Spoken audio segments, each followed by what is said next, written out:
For many years straight, the reason why I wasn't progressing well was because I wasn't eating enough. And this is still sometimes a limitation to me, because for me it's really difficult somehow to eat enough. And if you're walking in the same shoes as me, this video is for you, because today I'm going to tell you a couple of tips that I gathered over the years that help me stay consistent on my bulk. First, I'd like to begin with the fact that it really doesn't matter how consistent you are with your training and how good your program is and how meticulously you're following it if your diet is not good. While yes, training surely is the first and most important thing, if the diet is not there, it really doesn't matter how good your training is. And so the best thing for building muscle is probably going on a cut.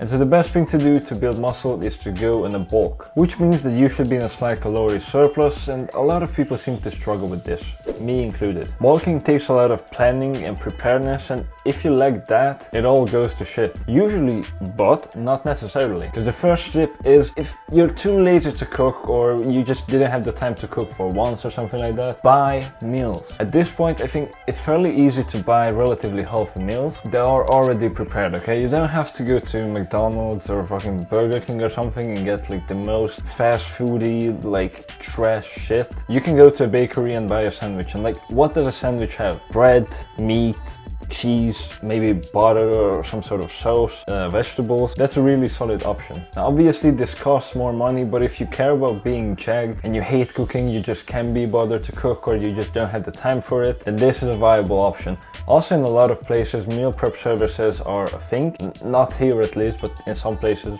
probably. So if you have that option, you can also use that to your advantage. My next tip is, if your appetite fluctuates a lot and sometimes it's too low and you wouldn't be eating enough if you would be just following your appetite, whereas at other times it can be really high and you could like eat a horse in one sitting, then go and eat the horse. The way I function is, when I'm bored, I'm hungry. I get hungry all the time and I'm hungry all day. It doesn't matter how much I'm eating. On the other hand, when my life is interesting and I have stuff to do, I don't give a shit about food. I can literally go a day with eating like 1,500 calories and not even being hungry if I have other things to think about. Like, I still remember when I used to go to school and I would have meals prepared. I would have like 6 meals per day, and I would sit in class and just think about food. And when the break comes, I would eat my food, and then immediately after I would still feel hungry. 30 minutes after, I would be just sitting in class and thinking about like, damn dude, I want to eat again. And you know, I would try to like distribute my meals throughout the day so I don't eat like too much all at once. And I was thinking like, damn, like now I have to wait like at least 3 hours to eat again. When am I going to be able to eat again? Because I was bored as hell. I was sitting in school, I had nothing to do, and I kept thinking about food all the time. But when the weekend would come, I would literally struggle to eat because I wouldn't have the time for it, because I would always have like something to do. And honestly, I'm still like that. And if you're also like that, my advice to you is follow your appetite. Now obviously be reasonable with it, but overall what matters is how many calories you eat during the week. Now that doesn't mean that you can just eat all of your calories in 2 days and then starve for the rest of the week. You should try to distribute it somewhat evenly. But dude, if you have a big appetite on the weekdays and no appetite on the weekends,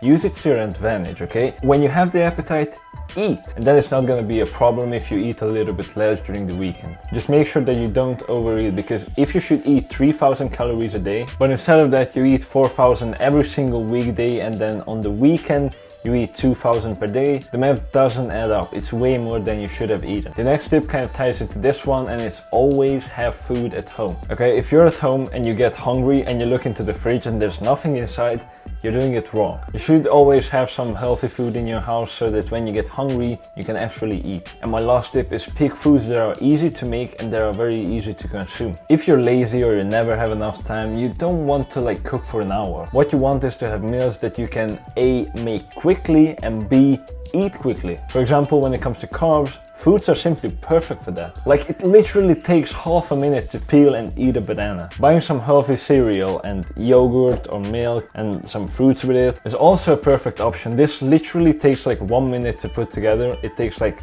5 minutes to eat, and it's very nutritious. Also, that's why I love peanut butter jelly sandwiches, because it takes 1 minute to make. It's got a fuck ton of calories and you can eat it in literally like 2 minutes. And also this really applies to any other sandwich as well, given that you don't have to like cook eggs or meat or something like that to put in your sandwich. And also, if you're hesitant about whether you should do if it fits your macros or just simply clean eating, click here to watch my last video.